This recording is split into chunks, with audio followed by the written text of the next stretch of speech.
Bon, je suis en plein déménagement, donc exceptionnellement l'hebdo crypto va se passer ici. Et si t'es nouveau, bienvenue dans l'hebdo crypto. C'est un format d'habitude qui est un petit peu plus travaillé au niveau du montage, du fond, du micro, etc. Et en gros, c'est un format où je récapitule toutes les news les plus importantes de la semaine le dimanche à 17h. Voilà, on va se retrouver la semaine prochaine dans mon tout nouveau décor qui sera normalement définitif. Bref, on va commencer avec les gros titres. Créer des NFT en 2 clics, puis les monétiser, c'est ce que propose Certis et ce sera très rapidement accessible. L'un des plus grands hacks de la finance décentralisée a eu lieu cette semaine.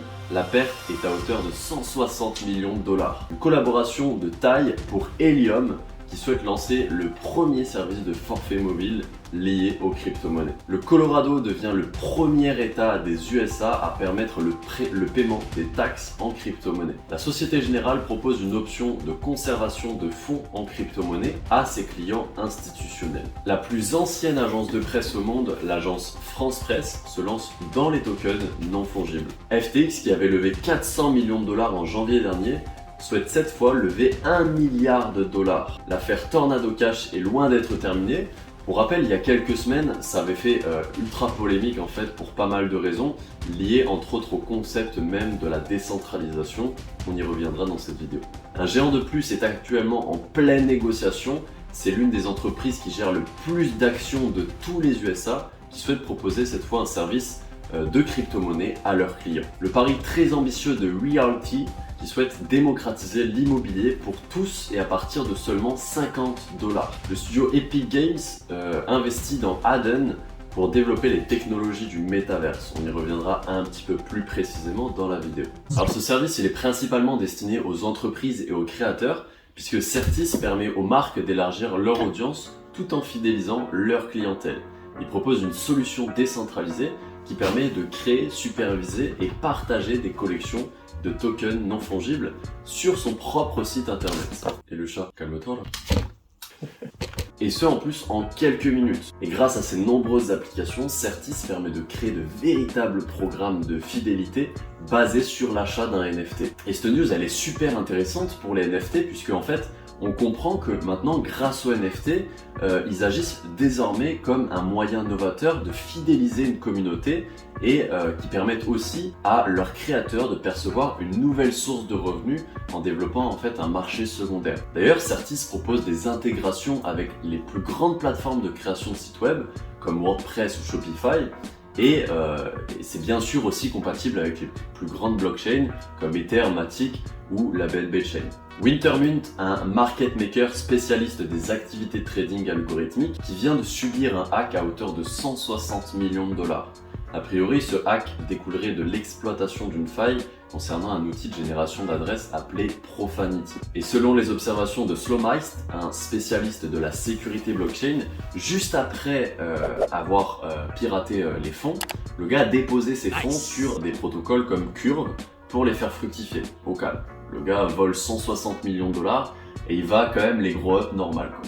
Helium Network, qui ambitionne de créer un véritable Internet Web 3, a annoncé un partenariat d'envergure pour devenir le premier réseau mobile crypto au monde. En effet, le projet s'est associé à T-Mobile, l'un des plus importants opérateurs au niveau mondial, et les premiers forfaits Helium Mobile commenceront à être déployés sur l'ensemble des États-Unis au premier trimestre 2023. Donc très bientôt en version bêta. Ils apporteront différents avantages qu'ont les forfaits traditionnels, mais surtout ils permettront de gagner des récompenses en crypto-monnaie. Ils permettraient bien sûr aux utilisateurs d'avoir une compensation financière, mais également, et c'est le plus important selon moi, de sécuriser le réseau.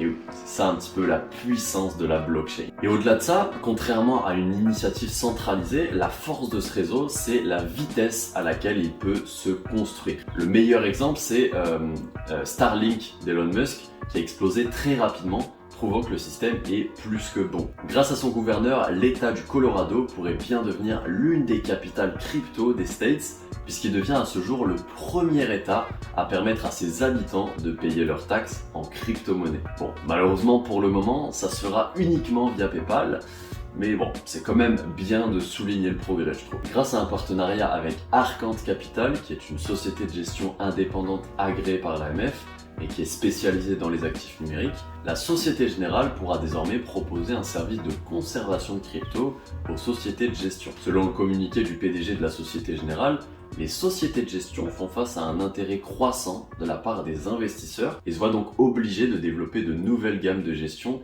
dédiées aux actifs numériques. Je trouve que c'est absolument incroyable, tous les gros acteurs du secteur traditionnel, de la finance traditionnelle, qui sont presque obligés de lancer des services liés aux cryptos puisque leurs clients leur demandent. Je trouve que c'est un très très bon signe d'une prochaine adoption massive et surtout c'est un très bon signe que ceux qui sont déjà embarqués dans le train sont sur la bonne voie pour s'enrichir. L'AFP va exposer prochainement une collection de 200 photos du 26 octobre au 5 novembre prochain et ces photos illustrent des moments historiques comme la Première Guerre mondiale, le premier vote des femmes françaises ou encore l'incendie de Notre-Dame. Et cette collection, elle sera baptisée de l'Argentine à l'Iconie. Et c'est d'ailleurs dans ce cadre-là que l'AFP lancera par la même occasion sa première vente de NFT. Ce seront 3 tokens non fongibles qui seront vendus accompagnés de leur format papier. Donc le premier NFT qui sera vendu, ce sera tout simplement la première photo de l'AFP qui date du 20 août 1944.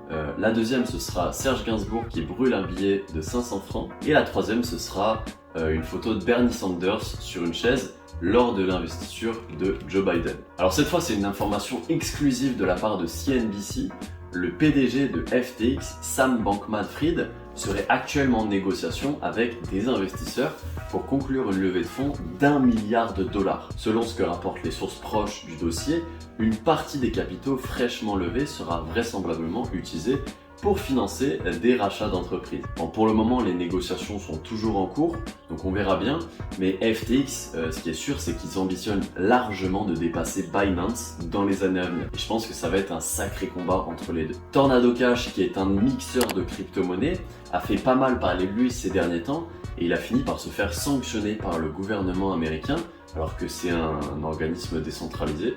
Il a même fini par se faire supprimer de GitHub. Et d'ailleurs, il y a une partie de la communauté qui à ce moment-là avait alors estimé que GitHub faisait du zèle et que son action était contraire à la liberté d'expression. Donc a priori, les plaintes semblent avoir été entendues, puisque comme l'a fait remarquer Preston Van Loon, un développeur d'Ethereum, le code source de Tornado Cash a refait son apparition sur GitHub. Par contre, le code est uniquement accessible en public archive. En gros, ça veut dire que le code peut être uniquement consulté, mais pas modifié par la communauté. Realty est un projet immobilier tokenisé prenant de plus en plus d'envergure. En gros, sa mission est ultra simple, prendre le meilleur de l'immobilier et le meilleur de la blockchain pour créer un service d'investissement simple et accessible à tous. J'adore, c'est absolument magnifique. Et en gros, c'est la première plateforme où tu peux investir dans l'immobilier dès 50 $ avec un rendement annuel d'environ 10%.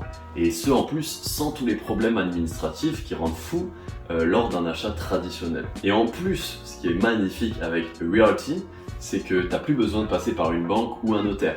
En fait, l'expérience utilisateur, elle est ultra simplifiée au point qu'on a l'impression même de faire un achat en ligne sur un site e-commerce. Bon, après, le seul bémol à ça, c'était qu'il fallait déjà être suffisamment à l'aise avec le monde de la blockchain, mais justement, Walletless a été créé pour commencer à créer son propre portefeuille d'immobilier tokenisé sans se prendre la tête avec tout l'aspect blockchain qui peut faire peur à la plupart des débutants en général au début. Epic Games, le studio de jeux vidéo à l'origine de Fortnite, investit dans Hadden, je sais pas exactement comment ça se prononce, mais en gros c'est une entreprise qui est spécialisée dans le développement des technologies relatives au métaverse et au Web3. Et bien que son nom soit encore assez peu connu du grand public, Hadden a déjà apporté sa technologie et son infrastructure à de grands noms tels que Microsoft, Minecraft ou encore même Sony. Et c'est loin d'être terminé pour Hadden puisqu'ils viennent de lever 30 millions de $.